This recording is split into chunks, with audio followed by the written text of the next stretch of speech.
സുഹൃത്തുക്കളെ, ഇൻഫോ പാർക്കിൽ നിന്ന് 4 കിലോമീറ്റർ അടുത്തായിട്ട് നമുക്കൊരു കിഡിലൻ വീട് നമുക്ക് വന്നിട്ടുണ്ട്. 3.4 സെന്റ് സ്ഥലത്ത് 1500 സ്ക്വയർ ഫീറ്റിൽ നിർമ്മിച്ചിട്ടുള്ള 3 ബെഡ്റൂമുള്ള വീടാണ്. ഈ വീടാണ്. ഇവിടെയായിട്ട് 2 വാഹനങ്ങൾ പാർക്ക് ചെയ്യാനുള്ള സൗകര്യമുണ്ട്. കിണർ സൗകര്യം ഒരുക്കിയിട്ടുള്ളത് അവിടെയായിട്ടാണ്.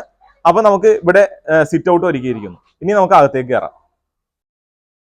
ഇവിടെയായിട്ടാണ് വളരെയധികം സ്പേഷ്യസ് ആയിട്ടുള്ള ഒരു ഗസ്റ്റ് ലിവിംഗ് ഏരിയ ഒരുക്കിയിട്ടുള്ളത്. ഇവിടെ TV യൂണിറ്റ് അവൈലബിൾ ആണ്. ഡൈനിങ് ഹാളിലേക്ക് എടുക്കാം. ഇവിടെയായിട്ടാണ് ഡൈനിങ് ഹാളിന്റെ സ്ഥാനം വരുന്നത്. 7 പേർക്ക് ഇരിക്കാനുള്ള സൗകര്യം ഒരുക്കിയിട്ടുണ്ട്. ഇവിടെയായിട്ട് വാഷ് ബേസിൻ കൗണ്ടർ നൽകിയിരിക്കുന്നു. ഇനി റൂമിലേക്ക് കടക്കാം. ഇവിടെയായിട്ടാണ് റൂമിന്റെ സ്ഥാനം വരുന്നത്. അത്യാവശ്യം സ്പേഷ്യസ് ആയിട്ടുള്ള ഒരു റൂം തന്നെയാണ്. ഇവിടെയായിട്ടാണ് വാർഡ്രോബിന്റെ സ്ഥാനം വരുന്നത്. അറ്റാച്ച്ഡ് ബാത്റൂം അവൈലബിൾ ആണ്. ഇവിടെയായിട്ടാണ് നമുക്ക് കിച്ചന്റെ സ്ഥാനം വരുന്നത്. മോഡേൺ കൺസെപ്റ്റിൽ നിർമ്മിച്ചിട്ടുള്ള ഒരു മോഡുലർ കിച്ചൺ ആണ് ഒരുക്കിയിട്ടുള്ളത്. ഒരു എൽ ഷേപ്പ് കിച്ചൺ